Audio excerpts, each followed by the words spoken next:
Hai people, lihat deh bagus kan ini sulamannya. Duh, duh, duh, kok nggak bisa? Duh, jadi ketahuan dong kalau bukan saya yang bikin. Nah, nanti kita akan langsung ngobrol bareng sama yang bikin pengrajinnya sulam pita yang indah seperti ini. Dan kira-kira nanti jadinya seperti apa, jadi produk apa, kita akan lihat bareng ya. Jadi jangan kemana-mana, tonton sampai akhir.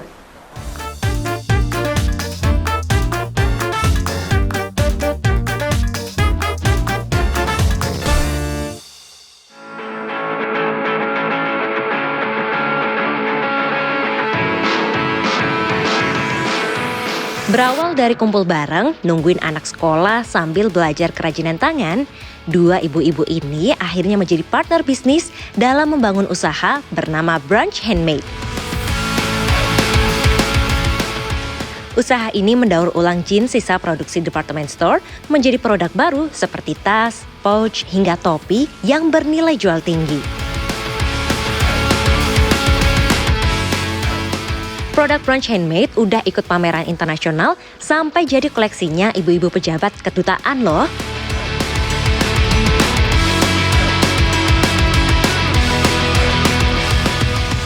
Hai people, ketemu lagi di Ini Usahaku bareng sama saya Hani Normalita. Di episode kali ini kita main agak jauh ya ke Semarang Atas. Nah, kita akan ngebahas soal produk satu ini. Keren banget ya. Ini bahannya kelihatannya dari jeans ya. Dan yang paling unik adalah karena dia ada sulam pitanya seperti ini. Ini dibuatnya handmade, dijahit satu-satu ya. Makanya produknya sangat eksklusif. Dan kita akan bahas lengkapnya bareng sama foundernya langsung dari Brunch Handmade, yaitu ada Ibu Erna dan Ibu Erida. Saya panggilnya Tante nggak apa-apa ya? Iya. Kayak berasa Tante sendiri soalnya. Apa kabar nih Tante? Alhamdulillah baik. Sehat ya? Oke, ini kita kalau ngomongin Brunch Handmade keren banget ya produknya ya. Karena ini butuh kesabaran ekstra gitu kelihatannya kalau mau bikin kayak gini ya. Mendetail, banyak kecil-kecil, gede-gede gini. Brunch Handmade ini berarti sudah sejak kapan dan awalnya gimana sih untuk bisa belajar sulam pita itu tadi? Siapa dulu nih? Oke, dari Tante Ana dulu. Kita sih sebenarnya bermulanya tertarik dengan sulam pita itu dari kita kumpul-kumpul aja dulu sama ibu-ibu nunggu anak sekolah pulang ya. Di waktu tunggu itu kita berbagi apa sih, kamu bisa apa saling bertukar ilmu. Nah, kita mulai terkumpul tertariknya ke sulam pita karena ya kayaknya apa ya, dinamis ya, kita bisa milih macam-macam warna, bisa desainnya juga macam-macam dan satu produk dan produk lain kita bisa desainnya berbeda, jadi bisa eksklusif banget. Nah, dari situ kita terjunilah sama Mbak Erida ini pengen mendalami lebih jauh gitu. Jadi anaknya sekolah di satu sekolah yang sama, terus sambil nungguin punya ide nih untuk ngapa-ngapain dan belajar sulam pita. Itu ada ngundang guru atau ada salah satu ibu-ibu yang bisa? Ada satu ibu yang bisa ngajarin teknik dasarnya ya, cara nusuk pitanya bagaimana, cara jarumnya bagaimana. Tapi untuk perkembangannya kita mau desain, mau lebih diversifikasi produknya bagaimana, kita belajar di banyak media. Karena terbuka sekali kan, di YouTube ada, Pinterest ada, Instagram ada. Nah, itulah kita mulai melihat lebih jauh, berkembang lebih jauhnya dari situ. Oke, jadi belajar dasarnya itu dari teman-teman ya. Teman. Berapa lama itu untuk mempelajari dasarnya? Nggak lama ya, ada 2 bulan mungkin, tapi 2 kan bulan. intensitasnya cuma seminggu sekali. Iya. Seminggu sekali selama 2 bulan itu untuk belajar Teknik dasarnya aja. Untuk pola motif itu lebih ke Pengembangan sendiri. Ya, kita selera, karena ternyata mungkin setelah kita bisa, nggak suka nih yang model kayak gini, sukanya yang ini, atau nggak suka yang kan ada. Jadi sulam pita itu ada secara garis besarnya ada 2 macam, yang dia dengan besar-besar 3D-nya lebih kelihatan, sama yang pita ini lebih kecil-kecil, tidak terlalu kelihatan menonjol gitu ya. Menonjol gitu. Kita pilih yang itu, kebetulan satu selera juga dengan Mbak Erna. Dari segi aman, jadi keamanan sulamannya tuh lebih awet gitu kan, nggak mudah kecantol. Kalau 3 ini kan biasanya lebih diterapkan ke produk itu lebih aman. Dan ya, alhamdulillah sepanjang kita jalan ini teman-teman tuh feedbacknya itu tadi sulamannya tuh awet.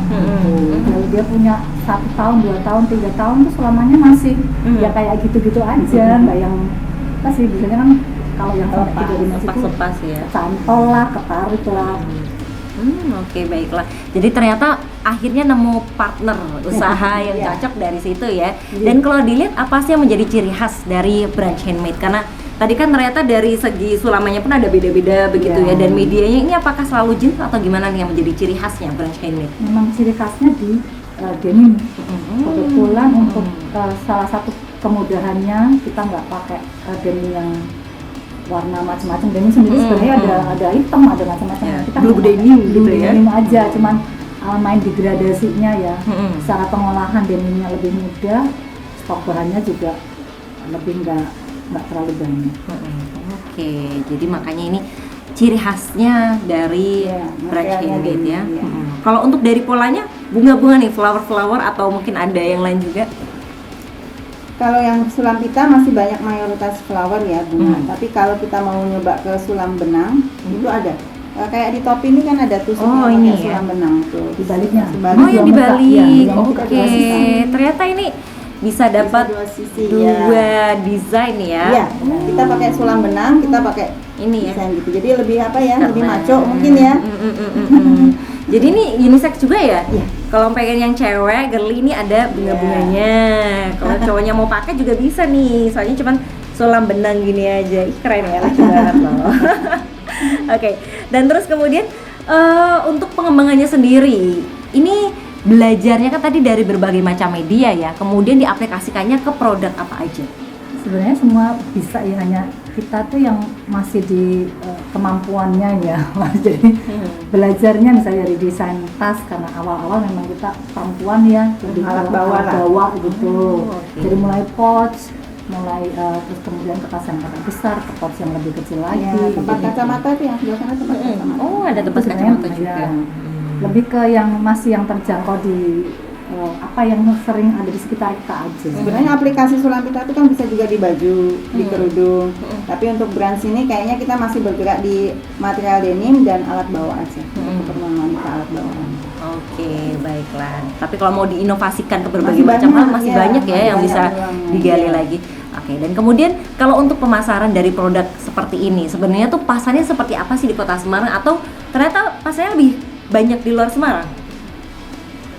Kalau pasar awal tuh karena kita mengalir aja ya, awal-awal dari teman-teman sekitar gitu. Kemudian waktu itu ada marketplace yang khusus untuk handmade, dan kita coba ke sana. Dia lebih ke sebenarnya lebih, kalau dari marketplace kan luas ya, Indonesia itu bisa mencapai itu. Nah, tersortir sendiri dengan selera pasar mungkin. Iya. Kita banyak di Jakarta. Di Pasar kita di Jakarta. pasar kita masih mayoritas di Jakarta gitu. Dari sana ya memang ada pameran pun kita masuknya ke sana. Di Semarang tuh malah masih jarang gitu. Masarinya masih belum apa ya, sambil jalan mungkin ya, jadi nggak yang fokus Iya. milih. Kita kalau bazar malah kita yang datang ke Jakarta, kita yang ikut bazar ke Jakarta. Oke. Kalau bazar lokal, alhamdulillah kita ikut sama Dinkop, itu kita diajak basar-basar untuk di kota-kota Indonesia. Oh begitu. Produknya diajak, bukan kita. Jadi ternyata pertama memasarkannya dari teman-teman sendiri, Iya. kemudian sempat pakai di marketplace yang khusus untuk khusus handcraft, handmade, iya. handmade. Kemudian sekarang pun sudah berbagai macam ya, Iya. ada di kerjasama sama Dinkop, Iya. di berbagai. Kita masuk ke Galeri Kota Lama, Mbak. Yang Wih, keren banget. Galeri Kota Lama itu Iya. di sana udah ada Ibu Presiden ya, Iya. dulu sudah mampir ke sana. Jadi bisa dibayangkan ini Iya. kliennya itu ya kira-kira seperti itu ya, pejabat-pejabat. Iya, gerbangnya dari sana, kita pengennya dari Oke, baiklah. Ini seru ya ngomongin ternyata hal-hal kecil seperti produk-produk handmade kayak gini bisa membuat sepasang ibu-ibu bisa punya prestasi sampai kemana-mana ya, bahkan dari kliennya pun yang pakai juga dari berbagai kalangan. Nah, kita akan gali lebih dalam tentang pengalamannya, jadi jangan kemana-mana, tetap di Ini Usahaku. Hello world, wake me up to another good morning, time to go. Halo sedulur Semarang, udah pada tahu belum? Kalau di Kota Semarang ada wisata keluarga yang asyik, yaitu Taman Lele. Yeah, I'm going for Harga tiketnya mulai dari Rp6.500 untuk hari biasa dan Rp8.000 untuk hari Minggu dan tanggal merah. Still I run toward the wind. Di sini tersedia berbagai fasilitas seperti jogging track, panggung untuk pertunjukan kesenian, dan kolam renang dengan tiket seharga Rp7.500 aja. Penginapan dengan 10 kamar ini harganya mulai Rp200.000 aja. Wisata Taman Lele memang cocok banget jadi tempat untuk menghabiskan waktu bersama keluarga. Siapkan jadwalmu sekarang untuk berlibur ke Taman Lele, Kota Semarang. Oke people, masih di Ini Usahaku episode Brunch Handmade. Sebenarnya yang paling bikin penasaran adalah dari namanya. Kenapa namanya Brunch Handmade? Pertama tuh saya kira ini makanan loh, karena brunch kan biasanya hubungannya sama makanannya. Ini kenapa namanya begitu, Tante? Awalnya ya karena memang di brunch time gitu ya. Di brunch time kita produktifnya tuh di waktu-waktu brunch time itu. Terus kemudian kita pakai dan semuanya lagi tuh ketika kita daftar untuk hadir di brunch ini gampang. Kan dia kategorinya mayoritas dipakai di food ya. Jadi langsung lolos itu namanya. Gitu. Salah satu strategi yang bagus ya. Oke, dan kemudian kalau kita melihat dari produk-produk ini, pembuatannya kira-kira berapa lama? Tergantung ininya ya, besar kecilnya. Kalau untuk yang kecil-kecil kayak tempat kacamata itu ya sehari bisa 3, 5 gitu. Itu yang paling simpel. Iya, paling simpel. Paling ribet mana kalau gitu? Kalau saya Tas. paling ribet ke topi sih kalau saya, tapi nggak tahu Topi? bayarnya itu lebih jadi tiap orang punya ke ini ya, keahlian sendiri-sendiri. Dia lebih mudah di apa? Kalau saya lebih di tas, itu saya lebih gampang. Saya lebih mudah di topi sama yang behel-behel gini. Oh gitu, oke baiklah. Dan range harganya dari berapa sampai berapa kalau gitu? Ini paling murah ini ya 60.000. Kalau tas ini 250. Topinya? 200.000. Oke, untuk tas seperti ini? 200 sampai 250. Oh ya masih affordable lah untuk harga segini ya. Dan ini bahannya pasti awet ya kalau dilihat dari jeans, dari sulamannya. Iya. Jadi- Salah satu dulu milih jeans karena awet maunya kita tuh sambil yang ini ya, peduli lingkungan, nggak yang gampang beli, gampang rusak sehingga jadi sampah gitu. Oke, jadi ternyata di sini ada unsur lingkungannya yang perlu dijaga ya. Kalau untuk bahannya sendiri ini dari mana sih, Tante? Kalau awalnya kita beli yang ada di pasaran, kemudian berjalan waktu ada beberapa ini ya yang memang tertarik untuk awal kita olah lagi, kita mengolah dari mahal kan kalau jeans itu jeans sama kain yang biasa itu selisih lah harganya. Sampai kali lipat dari kain biasa. Oh iya, kan iya. harga ini. Iya. Dari situ kita hemat bahan sampai sisa kecil-kecil, potongan kecil tetap kita kumpulin dari buang, dijahit-jahit lagi supaya jadi produk material baru gitu. Ternyata lebih banyak yang tertarik untuk di material recycle itu istilahnya ya, jadi kita manfaatkan lagi potongan-potongan. Kemudian dapat kita Saat kita bazar ada kebetulan ada pengusaha ya, produsen konveksi denim tuh tertarik untuk nyumbangin lah. Ini loh sisa sampel-sampel gitu. Kainku nih daripada kebuang pakai manfaatkan, kamu bisa bina lingkungannya gini. Nah ini salah satu contohnya kain-kain seperti ini, dia kiriman dari pabrik dia. Jadi sebenarnya ini bukan bekas ya dari pabriknya langsung. Iya. Jadi dia sampel pabrik dia untuk ke department store. Nah sampel-sampelnya berupa ini kan mereka setelah sampel ke toko-toko itu kan sudah tidak terpakai. Iya. Dan itu kita minta tolonglah dimanfaatkan biar tidak menjadi sampah gitu. Baiklah. Jadi ternyata ini juga saling membantu antar usaha ya. Yang satu jadi sampelnya ini kepakai lagi, yang satu juga bisa menghasilkan penghasilan dari produk ya. produk-produk Dan jadi suatu keunikan baru. tersendiri kan karena materialnya jelas berbeda-beda karena kita kan masangin satu dengan lainnya jenis kuningnya kan beda-beda. Karena pasti juga akan mahal ya kalau misalnya beli celananya di department store untuk bikin ini. Iya. Jadi ternyata punya kualitas yang sama seperti celana di department store begitu ya. Kemudian kalau untuk dukungan dari pemerintah yang selama ini sudah dirasakan oleh Brunch Handmade itu kayak apa sih? Kita pernah ikut kurasi ya dengan ini kan kita saya tergabung ke Dinkop ya. Karena kita ikut ke gerai kopi ini, kita masuk ke lingkungan Dinkop, ditawarkan, ayo siapa yang produksinya mau ikut kurasi di Semarang Creative Gallery. Saya ikutlah ke Semarang Creative Gallery, alhamdulillah lolos kurasi. Jadi produk kita bisa dilihat di sana nih, di Semarang Creative Gallery. Dari itu juga Dinkop kan membuka peluang UMKM untuk maju. Mereka Dinkop menjalin kerjasama dengan pengusaha-pengusaha di Semarang, salah satunya Uniqlo. Dengan Uniqlo membuka peluang. Uniqlo menyiapkan showcase bagi UMKM yang lolos kurasi untuk memamerkan produknya di situ. Ya alhamdulillah, Branch Handmade ikut lolos kurasi di situ. Jadi produknya bisa dilihat di Uniqlo di Semarang. Di situ kita hanya showcase. Jadi untuk butuh transaksi bisa berhubungan langsung dengan Branch Handmade. Oh, jadi pasti harganya itu sama dengan harga biasanya ya? Oke. Sama, cuma ya lebih bervariasi lah ya. Di sana di Uniqlo bisa dilihat, di Semarang Creative Gallery pun ada. Oke, baiklah. Keren banget ya, ternyata produk kayak gini bisa masuk ke Uniqlo loh. Jadi nggak cuma produk-produk Jepang, tapi bahkan orang Semarang pun kalau ke Uniqlo Semarang bisa beli produk dari UMKM Kota Semarang. Keren ya. Dan kemudian kalau selain tadi ada di Uniqlo, di Semarang Creative Gallery ya, yang ada di Galeri Kota Lama, marketplace-nya online ada juga? Ada, kalau di marketplace online yang kita ikuti saat ini Shopee dan Blibli. Kalau untuk yang kita pajang produk-produk kita di Instagram kita saja. Ada juga dari Padi UKM. Oh iya. Ya, kemarin kan kita sempat ikut Brilliant Trainer, Mbak.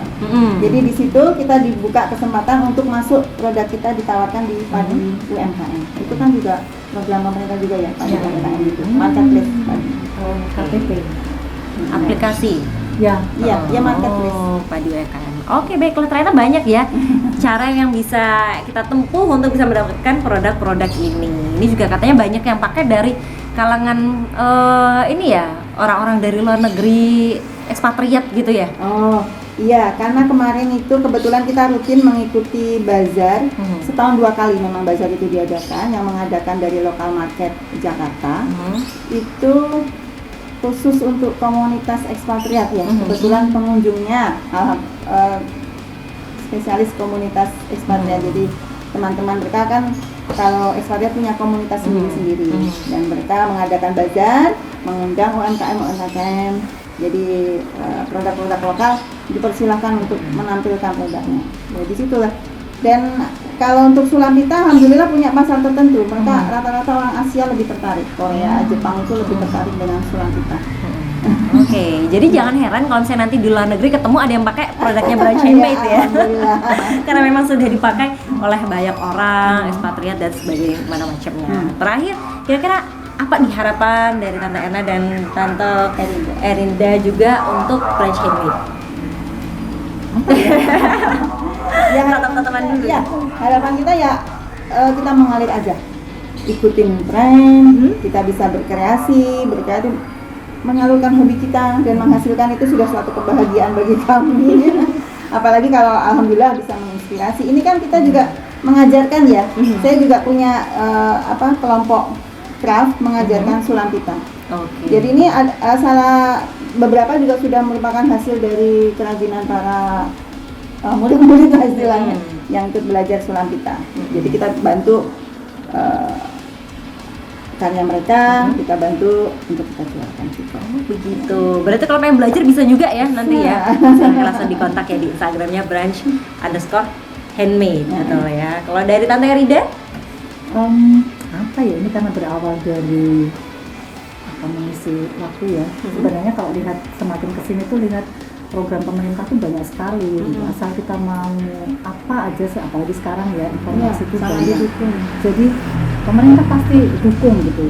Diskominfo ya, dari Dinkop kita ada bantuan untuk ke Galeri Kota Semarang. Terus untuk dari Deperindak dulu untuk pembuatan haki logonya, brands ya, brandnya itu. Terus kemudian dari ada satu lagi tapi saya lupa. Itu dari BRI pun kita kan dikasih peluang untuk dari BRI juga iya, sangat membantu banyak sekali. Jadi asal mau minatnya di apa, diseriusin gitu aja sih. Jadi insya Allah pasti bermanfaat. Oke, dengan menekuni apa yang kita suka dan juga diniatkan, ini pasti nanti akan ada jalannya ya. Itulah kayak tagline kita ya, small thing become great when done with love. Wih, kalau tadi small thing become great When done with love. when done with love. Wih, luar biasa ya. Jadi hal-hal kecil pun akan menjadi besar ya ketika dilakukan dengan sepenuh hati. Jadi di sini juga ada cinta-cinta di setiap jahitannya. Baik, terima kasih banyak Tante sudah berbagi ceritanya bareng sama kita. Semoga bisa menjadi inspirasi untuk e-people yang ada di rumah, terutama yang sesama pengrajin handmade ya. Dan buat e-people yang punya usaha unik menarik lainnya pengen kita liput, silahkan DM aja ya ke Instagram @semarangpemkot. Karena usaha yang terpilih akan kita liput secara gratis. Jangan lupa untuk subscribe juga di YouTube channel kita karena kita punya banyak program ya. Di hari Senin kita ada program talk show Ngobras, ngobrol bareng OPD Kota Semarang. Di hari Selasa ada ngopi, ngobrol inspirasi. Kemudian di hari Kamis ada program kesayangan kita, Ini Usahaku. Di hari Jumat ada Jelajah Semarang. Kemudian di hari Sabtu ada kulineran. Dan di hari Minggu ada program baru kita yaitu Dakyo. Nah, jadi biar gak ketinggalan silahkan di follow, di subscribe. Dan kita akan kembali lagi di episode selanjutnya. Kalau gitu terima kasih, kita pamit, dadah.